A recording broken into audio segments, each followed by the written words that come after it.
নফল নৃসিংহদেবের মুখোশ খুলে ফেলল কুলকি।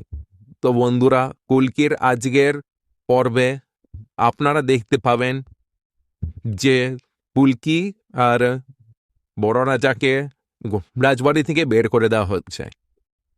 রাজবাড়ি থেকে বেরোতে বেরোতে পুলকি বলে যে আমি যদি জানতে পারি যে নকল নৃসিংহদেব এটা, এর পিছনে একটা নাটক আছে, তাহলে আমি বলে যাচ্ছি আমি আর আমার বাবা ফিরে আসবো এই রাজবাড়িতে।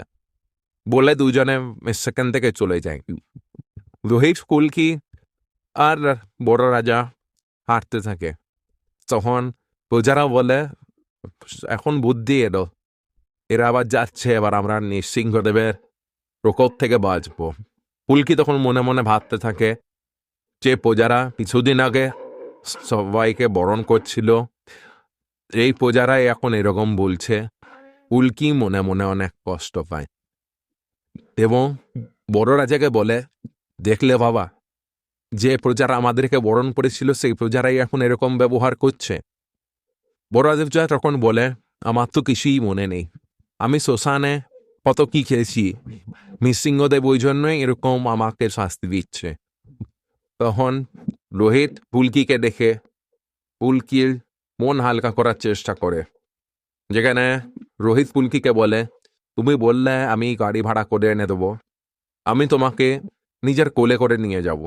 পুলকি তখন বলে, স্যার এরকম অবস্থাতেও আপনি মজা করতে পারছেন? রোহিত তখন বলে যে না পুলকি, তোমাকে আমি কষ্টে দেখতে পাচ্ছি না। তাদের পাশে একটা বাস এসে দাঁড়ায়। রোহিত আর বড় রাজা যখন রাস্তায় হাঁটতে থাকে, পুলকিও তখন এক মনে চলতে থাকে, যেখানে পুলকির কানে যেন কেউ একজন এসে বলে যায় যে বড় রাজাকে তোমায় বাঁচাতে হবে।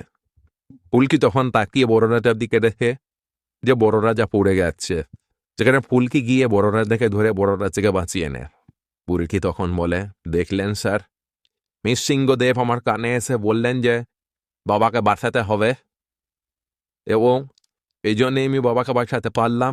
এবার আমাদের নকল নৃসিংহদেবকে ধরে ফেলতে হবে এবং আমাদেরকে রাজবাড়ি ফিরতেই হবে। যেখানে রোহিত একটা তাঁবুর ব্যবস্থা করে এবং রাতের বেলায় দুজন মিলে জঙ্গলে যাওয়ার পাই করে। তখন রাতের বেলাতে পুলকি একটা আওয়াজ পায় এবং রোহিত সিংহের আওয়াজ পায় এবং পুলকিকে গলে শুনতে পেলে নিয়ে তখন দুজনে বন্দুক নিয়ে জঙ্গলের দিকে বেরিয়ে পড়ে। যেখানে দুজনে জঙ্গলে প্রায় মাঝখানে পৌঁছে যায়, তখন বলে যে আমরা তো প্রায় জঙ্গলে মাঝে পৌঁছে গেলাম, এবার কোনো কিছু দেখতে পাচ্ছি না, কোনো কিছু ঠাঁই পাচ্ছি না, এবার কি হবে? তার একটু পরই কিছু গুন্ডা সেখানে পৌঁছে যায় এবং রোহিত আর পুলকিকে মাথায় আঘাত করে তাদেরকে অজ্ঞান করে দেয়। তারপর পুলকির জ্ঞান ফিরলে দেখে যে ওকে আর রোহিতকে গাছে বেঁধে রাখা হয়েছে এবং সামনে কিছু গুন্ডা আছে।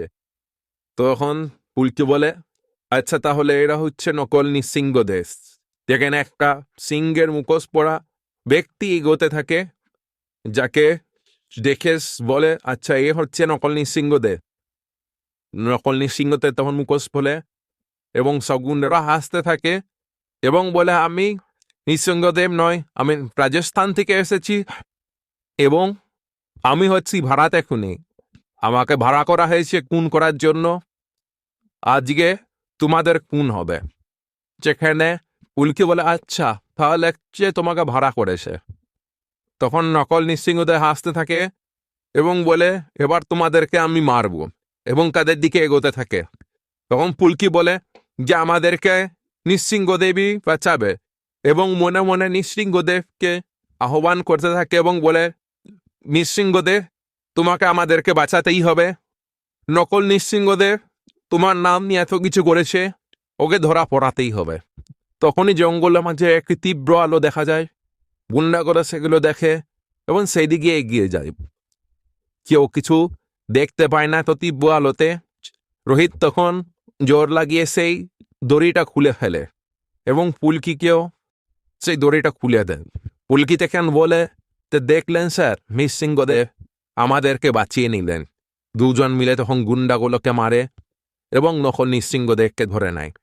এ বলে, এবার তোমাকে আমি সবার সামনে নিয়ে যাব এবং দেখাবো যে তুমি সবাইকে কিভাবে ঠকিয়েছো। তখন দুজন মিলে নকল নৃসিংহ দেখতে নিয়ে যায় গ্রামবাসীদের সামনে, যেখানে নকল নৃসিংহদেবের মুখোশ খুলে ফেলে পুলিশ। তো কি লাগছে বন্ধুরা, এবার কি ছোট রানীর মুখোশ সবার সামনে পুলবে? বড় রাজা আর পুলকি কে আবার কি সবাই বরণ করবে? বলুন আমাদের কমেন্টে, আমাদের ভিডিওটা লাইক করুন, আমাদের চ্যানেলটা সাবস্ক্রাইব করুন এরকম আরও আপডেটসের জন্য।